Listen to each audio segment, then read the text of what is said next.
Was your dad active at all, or? No, that discussion I don't want to talk about because that's kind of hard for me to talk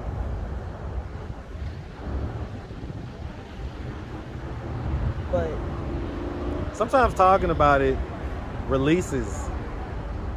no, because I don't want to cry today. I'm in a good mood. Don't feel like crying. But my dad, I don't know too much about him. Really, I don't know nothing about him. But I did recently, the beginning of the year, I did meet my dad. But the way I met my dad was not the way anybody should meet their dad. How'd you meet him? In a casket. My dad died before I can even meet him. Can we not talk about this?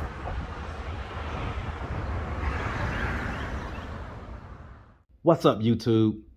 Thank you for liking, subscribing, and sharing. Listen, if you want to support the channel financially, hit the super thanks button. Any amount is much appreciated. Now back to the content. What's up, YouTube? Atlanta Street Interviews, out here with another one. So we got a young lady today. How you doing today, miss? I'm fine, and you? I'm doing great. Thank you for asking. Thank you for asking. Beautiful smile. Thank you. All right, and so, so we had a quick conversation prior to. Are you currently homeless? Currently now, no, I'm not. Okay. But I was like approximately 2 years ago. Me and my daughter, we were sleeping inside my car. We didn't have anybody to help us. We couldn't ask nobody for no money. We was hungry, had dirty clothes on. Well, let me ask you this. So how old are you? I'm 30. 30, so 2 years ago you was 28? Yes. And how old is your daughter? She's 8. 8, so she was 6 2 years ago. Yes. Okay, and so where is the father? Father not around, don't do nothing, haven't did nothing. From the day I got pregnant with my daughter, I haven't seen my baby father. So And is that the only child that you have? Yes. Okay. And so, I mean, is he around? No. Okay, so he's never really been active or present? Never. Ever. Okay. All right. And so, I mean, can you take any level of responsibility for the fact that you chose that guy to have a baby with? I can at some point, but then it's like I don't even really care about the nigga. Have you put him on child support? No. Not at all. Not at all, because I strive. I wake up every day to make a way for me and mine. I wake up every day trying to figure out the next movement for us, the next step I'm gonna take in life to better my life for her. I get it, but I mean, would extra money benefit her? It would, but the So then care of me and the way I motivate myself. I'm not talking about you though, I'm talking about her. So I mean, my question is, would child support money or any extra money that's coming in from the dad, whether it's forced or not, would that help your daughter just throughout life? Yeah, it would. So then why not do that? I just don't want to. I just don't. That's just me. Okay. All right. And so let me ask. I mean, so you was homeless about 2 years ago, you say, right? Correct. And you was homeless for about 2 years? Or how long were you homeless? How long did the homeless stint last? 2.5 years. So you was homeless for about 2.5 years? Mm-hmm. You say kind of sleeping out of your car? Yes. And so at those points, you good, bro? You can go by. Okay. Oh yeah, man. You know, all love. and so long and short of it, I mean, what was it that happened that made you become homeless when that did happen? I lost my apartment. And so was that due to like finances, or how did you lose the apartment? Finances. Okay. So was that a situation where, like, were you employed at that point, or were you like not employed? I was, and everybody lost their job at one point. and folks couldn't pay rent, and it results of everybody getting put out. Okay. Okay. All right. Well, I mean, you say everybody. Who was everybody? Everybody that stayed with me, like me, my daughter, my mother, uh, my best friend, all of us was in a dilemma. So when we was outside, Are they still in a dilemma? Or are they no, good now? no. At this point, nobody is at a dilemma. Everybody sat down at a big round table and put a plan together of how we was gonna change ourselves for our kids. Okay. I mean, I guess the plan worked. Definitely did. Well, I mean, it looks like you are look like you're working at Grady now. Yes, I am. Man, congratulations on that. Thank you. Congratulations on that. Thank you. So I mean, so the long and short of it is that you know you was. But hold on now. Don't get me wrong. Okay. Don't never think just cause a person went and got a job and they doing everything they need to do that they still not in the dilemma. Cause I might look like this. I might look like I got all my shit together and all that, but I don't really. I live in a hotel by myself with my daughter. Okay. I wake up every day trying to figure out how I'm gonna make sure that room get paid for. So I mean, the long and short of it is that the finances are still kind of a situation. Issue. Yeah. Okay, I get that, man. Well, listen. If anybody out there wanted to, you know, because you've come out typically on this channel, you know, we have people that's still going through their journey of homelessness. But you've already went through your journey. What was the worst part about being out here on the street when you was homeless? Having my child out here. Like, I wouldn't let nobody child go through that. An adult can feel for themselves all day. A child didn't ask to be here. These children are so innocent. They didn't ask to be brought into this world to go through the problems that we go through. So it's like, it hurts. It hurted me that I had to drag my baby through that situation. But I dragged her through that situation to teach her that you gonna have struggles in life, but you can progress through them struggles. I hear that. So listen, I mean, this is a logistical question because you're a lady and you was out here on the streets. So I mean, did you ever have to trade sex for money? Yes, I have. Okay. And so I mean, you know, when you did that, was it always protected or sometimes unprotected? Okay. I never do anything unprotected. And again, just logistically, so what would be the lowest amount, like when you was kind of just needed the desperate or whatever for the money, what would be the lowest amount that you would charge? I don't know, because I charge $100, 100 and up, so I don't know. Okay, well, I mean, that's the lowest amount. It's just a question. Yeah, it's just a question. 100. Okay, so, all right. And when you did that, was that a situation where you was kind of like out on the street doing it, or was you more like kind of internet, you know, type of deal? When I first started doing it, I went from the streets, walking the streets all time of daytime, all time of nighttime. I went from that to having a pimp. I did all that. Yeah, giving the nigga my money. I did all that. I went from there to dancing in the strip clubs. Then they took it from there.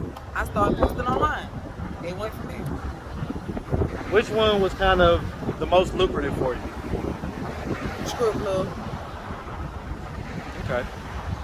Would that be something that you would ever consider going back to like make extra money or anything like that? No. Why not? Because I'm at this point I'm done with that phase of my life. Like, I'm only 30. I got a whole life ahead of me. Like, I got to do something else with my life instead of doing the same repeatedly thing over and over and over and over and over again. So now I'm at a point where I need to get it together. Ain't nobody gonna do nothing for me but myself. Ain't nobody gonna take care of me and my kids but me. Okay. So I mean, when was the last time that you did trade sexual money? A month ago. Okay. All right. I mean, and so listen, if anybody out there wanted to reach out, help, donate, if they wanted to help you to get that kind of jump start that it sounds like you need, so that you don't have to do stuff like that, so that you can get out of the hotel. Do you have a way that people could do that? Do you have Cash App, social media, anything like that? Yes, I have a Cash App. Cash App tag is $Portia Wings 2. Is $PORSCHA Wings WEEMS the number 2. Instagram is Portia Wings 66. Okay. Let me ask this, man. So, if you could get in a time machine, right? And you could go back to any age that you ever was. But here's the deal. You're going to show up your homeless version of yourself. And you're only going to have 30 seconds to say whatever in order to possibly change the outcome that you had, especially when you was going through your homelessness. What age would you go to? And what would you tell yourself in those 30 seconds to try to change the fate? Me personally, I go back to my childhood days. Reason being is because I didn't graduate from high school, but I am in school now. The reason I choose my childhood days is because I was doing things that kids when he was supposed to be doing at my age. Like what? Some of everything, smoking weed, popping pills, hanging out all the time, late at night, not going to school. How old are we talking about? 13, 11, 12, 13, 14, 15, all the way up until I got going. Okay. What age did you lose your virginity? 15. Okay. So, I mean, that wasn't so early. Yeah. But I get it. The other stuff came early. Okay. All right. I mean, I didn't even ask. Where you from? The drugs and stuff came. The weed, the cigarettes, and the popping pills came first. And then I get it. the sexual Yeah, no, I get it. Yeah. The sexual encounters came after the fact. I got you. So where are you from? I'm from Atlanta. Shout out ATL, man. Born and raised in Atlanta. All right. Like, right up the street, not even what? She's from kind of like downtown area. Not even 3 minutes, like up the street. Okay. This is like my little area. Okay, all right. And so, growing up here in Atlanta, did you have both your mom and your dad in the household? No, just my mom. Okay. Was your dad active at all, or? No. That's that discussion I don't want to talk about. Like, that's kind of hard for me to talk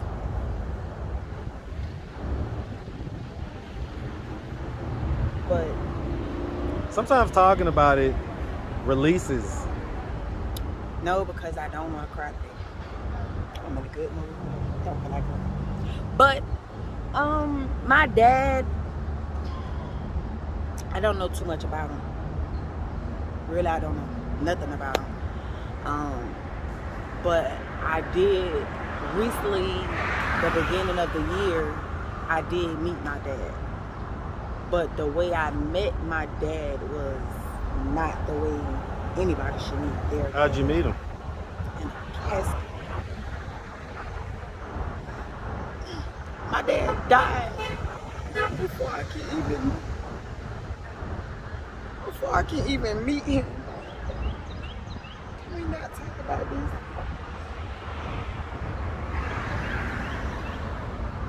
I'm sorry to hear about that. I was not trying to be recorded. I was not trying to be recorded. But All right, so we had to take a quick moment, yeah, but real quick. okay. And so, like I say, I'm really sorry to hear about that, man. I see that it affects you in a very emotional way. Yeah, it's gonna be like that for a while. Rocky emotion. You say that. Did your mom ever tell you why your dad wasn't around? No. My stepmom, dead. It was more like he was asking and looking for me, but couldn't find me. But it's kind of crazy when you got a mother who's friends with your aunt and didn't tell you that these folks was your auntie. And you had to find out the day that your dad is laying in a casket that this is your auntie. So, I mean, how do you feel about that as far as your mom? I'm hurt with her, but I can't be mad with her. Because why I say that is because she probably did it for a good reason. He probably wasn't a good dad to me when he was there. I don't know if he was there when I was a baby, but I don't know what the circumstances with them was. I don't fault now one of them. Do they have any other kids between both of them? No, I'm their only kid. Okay, you're their only kid. Okay, On my mom's side. But I get it. My dad got multiple Other kids. other kids. I get it. All right, miss. Well, like I say, man, we really appreciate you taking the time, answering all of our questions. And we're so happy that you're not necessarily in a position of being out here on the street like how you was. We definitely congratulate you for the new position with Grady, and we wish you nothing but the best out here, okay? Okay. All right. Thank you. No doubt, man. You make sure you have a good one.